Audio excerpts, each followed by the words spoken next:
Hey, how's it going? Post-editing Yuki here. So before the video starts, I just want to say that some parts of the video might sound different from one another because I recorded some parts in a different time because after the recording I just decided to, hey, I want to edit more into the video for some weird reason. So yeah, it's gonna sound a little bit different from one another, but hopefully it doesn't really ruin the video or whatever. And also, sorry that the video took a little bit longer than it's supposed to come out. It's supposed to come out like what, a week, maybe 2 weeks ago. Yeah, sorry about that. That's all I have to say. Thanks so much for watching, and don't stop here. Didn't end yet. It didn't even start yet.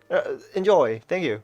Hey, how's it going? Yuki here, and who would have thought that a revenge theme series would be such a satisfying read? I don't know if I'm a psycho or what, but I honestly really enjoy a good revenge theme manga. Now, what's a revenge theme manga, you might ask? Okay, well, who the fuck wrote this script? Like, who's gonna ask what a revenge theme manga is? It's pretty straightforward. It couldn't be more self-explanatory than it already is. It's a revenge manga. It's a manga about revenge. Who would have thought? Who would have guessed? There's a few ways on how a series can approach the revenge aspect. The most common one is usually through betrayal, where the MC is betrayed or deceived by their former allies. There's also the case of bullying or abuse being the reason for our MC to seek their revenge. Obviously, there's other reasons, but these two are the most common ones. Usually, the way our protagonist gets their revenge is by killing or torturing their target. I think that's the most common way. There's also the case where the protagonist tries to catch their target by proving them guilty of whatever the fuck they did. You rarely see this because personally I think it's quite boring compared to just,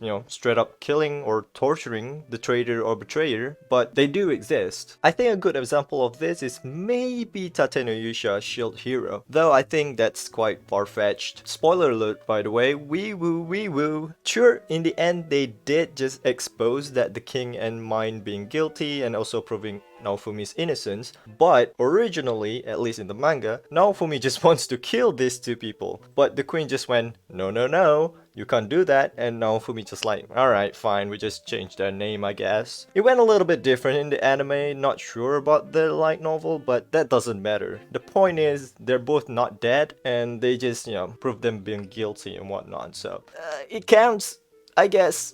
Maybe not. You decide. There's also what I like to call the case of redo of healer. We don't really need to talk about this. No, we don't. But if you know, you know. When I first started getting into revenge theme manga, it was by a complete accident. So I was really into isekai series at the time, and I've been reading a lot of them, and after a while I kinda wanted to read something a little bit different. So I just went to Google and searched for an isekai series where the MC is, quote unquote evil, I guess, or whatever it was, instead of your, typical hero, I'm gonna save the world type of isekai. While I was doing that, I came across a revenge theme manga called Ninobe no Yusha. Now, I'm not gonna talk about this series a lot because it has been on hiatus for like 2 years now, and there's only 11 chapters available, at least for the manga. I think the light novel, or was it web novel, whatever it was, has around 200 chapters, but I'm not entirely sure. Either way, I'm pretty sure it's also on hiatus, but if you're interested in the series, go ahead and check it out. I was pretty bummed out when I realized that the series has been on hiatus for so long, because I was getting into it, not gonna lie, and I'm not gonna pick up the light novel because I just don't really like reading them. I'm pretty sure I've talked about this before in one of my Instagram posts. Go check it out, link in the description. But even though the series has been on hiatus for 2 years, I'm not gonna give up just right there. I really like the idea because it's different, right? I've never read something like that before. So I went on a little bit of a journey to find a manga that close enough, similar enough to Ninobe no Yusha. And believe it or not, I actually find one that is close enough.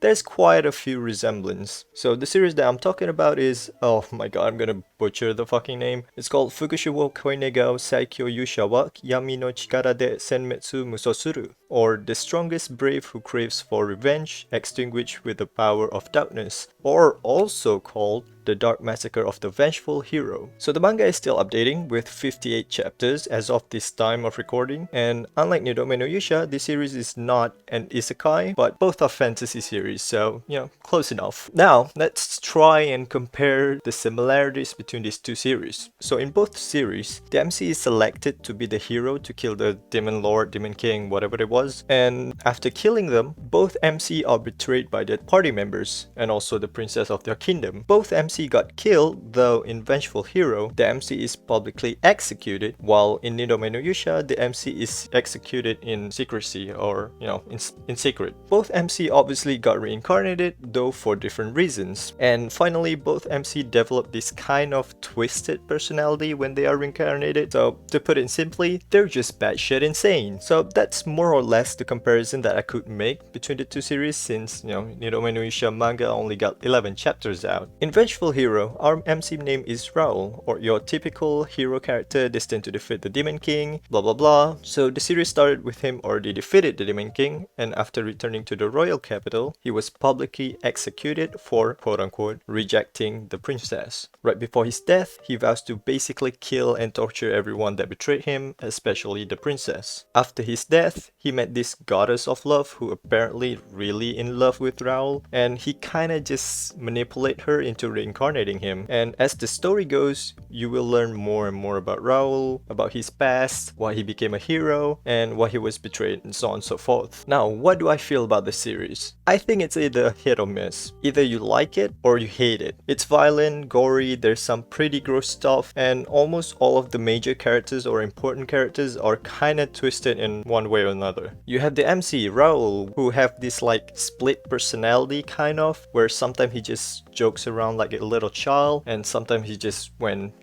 insane. And then you have the princess with the god complex like personality, and so on with other characters. The story is pretty straightforward, Raul trying to get his revenge on every single person on his list, and it's pretty big list. But after he was reincarnated, he basically gained this new power which makes him OP.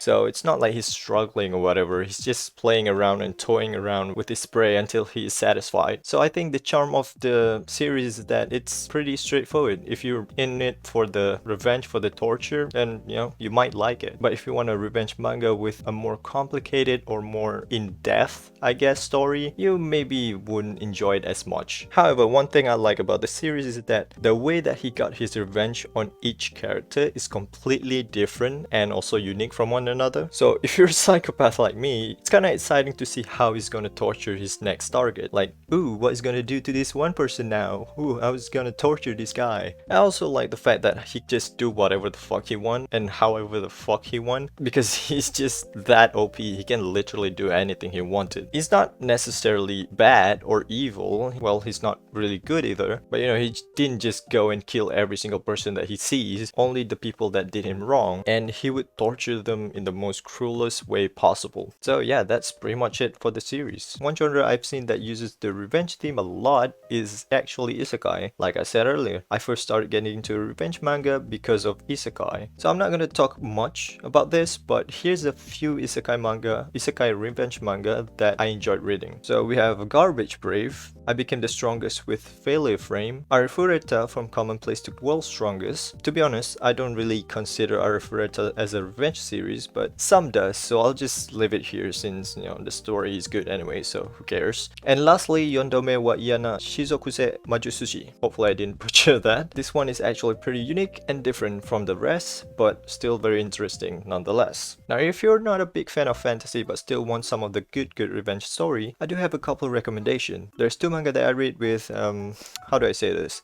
A real-life realistic setting, I guess. And no, the series I'm talking about is not Masamune Eku no Revenge, not that. No swords, no magics, none of the OP shits, just a normal person with no powers trying to get their revenge. Well, I don't think you can call them normal, but you get what I mean. The first series that I'm talking about is called Prison Lab, and the best way to describe this series is that it is heavily inspired by a real-life event called Stanford Prison Experiment. If you don't know what Stanford Prison Experiment is, Google it. It's pretty interesting and fucked up at the same time. I think Prison Lab even mentioned this experiment in one of the chapters, but I don't really remember. So the story is pretty simple, but as it goes on, it gets kinda a little bit more complicated. So our protagonist, Eyama, is a victim of bullying, and one day after returning home, he received an invitation letter to a captivity game. So basically he can choose anybody he wants to be put into captivity for a month. and he can basically do whatever he wants to the captive but kill them. If the captive is killed, intentionally or not, the participant will need to pay a fine of 50 million yen. The game is fairly simple. The captive need to guess the name of their captor, and they will be given a chance to guess once per week in the entire month. So for a total of 4 guesses. If they guess it correctly, they will be released early and also winning the prize money. 10 million yen. However, if they fail to guess it all 4 times, the captor will win the game and also winning the money prize. But, you know, that's not the important part here. So the captor can basically do whatever they want with the captive while hiding their identity, and they need to meet the captive at least once per day. If they don't meet them at least once per day, they will be disqualified from the game. So obviously the person that Aoyama chooses to be the captive is the leader behind his bullying, which is a girl named Aya. I did say that the captor or participant can just do whatever they want to the captive, but I don't think they pulled a redo of filler. It's been a while since I read this manga, so I might have forgotten if there is, but even if there is, it wasn't the main focus of the story, so don't worry about it if you're not a fan of it. Even if there is, it probably wasn't as bad as redo of filler, so yeah, don't worry. So what I like about the series is that it doesn't only focus on our main protagonists, which is Aoyama and Aya. Other participants and also other main characters in the series got their fair share of their own story. So as the story goes, you'll learn more about each of the main characters, and there's quite a few of them. Every character is different from one another and they all have their own circumstances, so that's very interesting. The series is not that long and it's already completed with only 67 chapters, so if you want a short read with a relatively interesting story,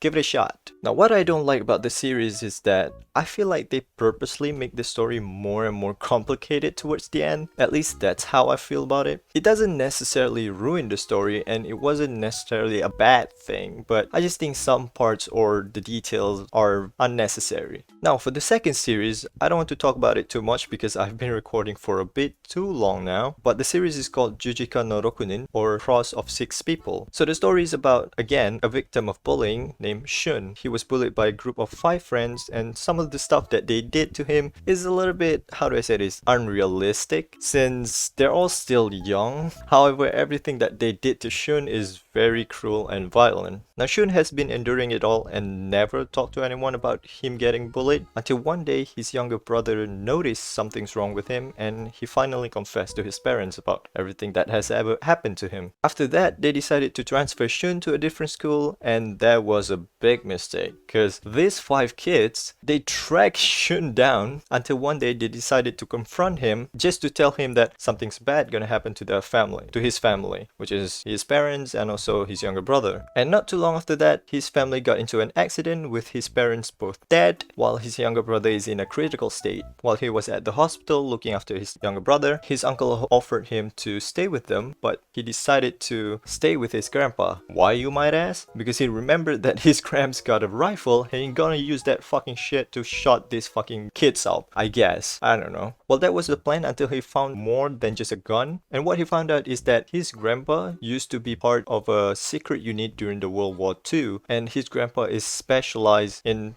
killing. And so, like any other normal grandparents would do, his grandpa decided to train him to be the perfect killing machine in order for him to get his revenge. Like I said, it wasn't necessarily the most realistic story, but it is still pretty interesting. And though the story is a little bit dark in my opinion, there's still a few light-hearted moments slip in there, like a little bit of comedy and whatnot. Unlike Prison Lab, this series is still ongoing with 95 chapters by the time of this recording. Honestly, I feel like they could have just ended it at one point of the series, but the author has been dragging the series for a bit too long now, and not to spoil or anything, but it feels like it's starting to stray further away from the main plot, which is Shun getting his revenge. Of course, at one point they have to get back on track because Shun hasn't fully got his revenge yet. But when is the question? Is the current arc bad? No, not necessarily, but if you're in it for the revenge story, it's a little bit disappointing. Hopefully it won't take too long until the story got back on its original track, which is, the good revenge story. So yeah, that's about it. Sorry that the video is a little bit longer than usual. I guess I just like to talk. I'm sorry if I didn't mention your favorite or any popular series with revenge theme. I'm only talking about manga that I've read myself, and I'm only one person and it is impossible for me to read every single piece of work out there. Thank you so much for watching, and I'll see you guys in the next one. Hopefully it wasn't as long as this one. Bye bye. JJ,